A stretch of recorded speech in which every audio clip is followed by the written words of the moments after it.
know, there was 7 children. Now, Granddaddy wasn't real lucky with labor because he had 2 boys and 5 girls. And the youngest one, of course, was our grandmother, Evelyn. And I can remember in the early days of, I was born in 45, Bill was born in 45, but I can remember Evelyn, and she was married to James in 47. And I can remember him coming down to York and visiting with us. And what a grand time, and what an infectious laugh this lady had. It wasn't a laugh, and it wasn't a giggle.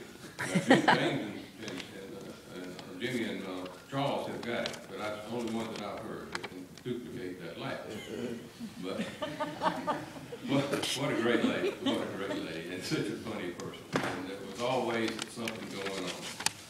Well, as I said, it was a huge family, and our Aunt Sarah, our Aunt Frances, died at an early age, and if there was ever a candidate for sainthood, it had to be our Aunt Frances.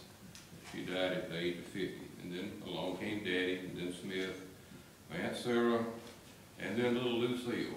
Lucille lived to be about 14 months old, and never knew exactly what happened.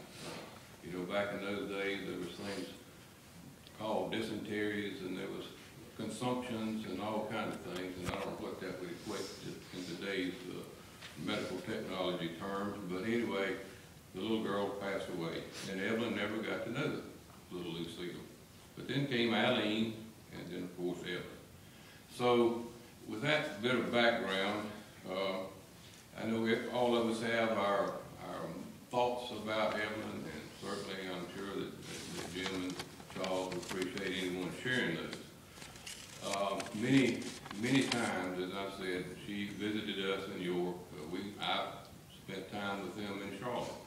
I remember they had a little house somewhere, I don't even know where it was. It was out kind of in the north part of Charlotte when I was very young, and we would go, I'd come up and spend a week with them. And then Charles and I don't think Jimmy was even born. That's before me. Plank Road. Plank Road. Isn't that a brewery? Plank Road? Well, it's in the neighborhood of Dorada here in Charlotte.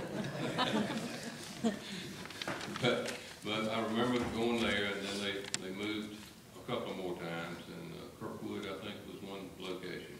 But I enjoyed going and seeing her, and one of my fondest memories, my Uncle Dick passed away in Dover, Pennsylvania, and I had promised Evelyn that when that time came, we knew it wasn't long, that when that time came, that I would be sure that she got to be with her sister.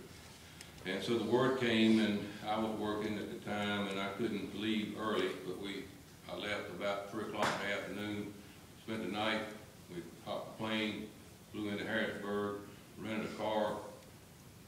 I don't know, it was probably, 2 feet of snow on the ground, and went down and was able to spend time with her in this trip. And to this day I cherish those memories and the fond things that we did and talked, and that infectious laugh that generated throughout Washington National Airport that morning, waiting on that little commuter flight to come in.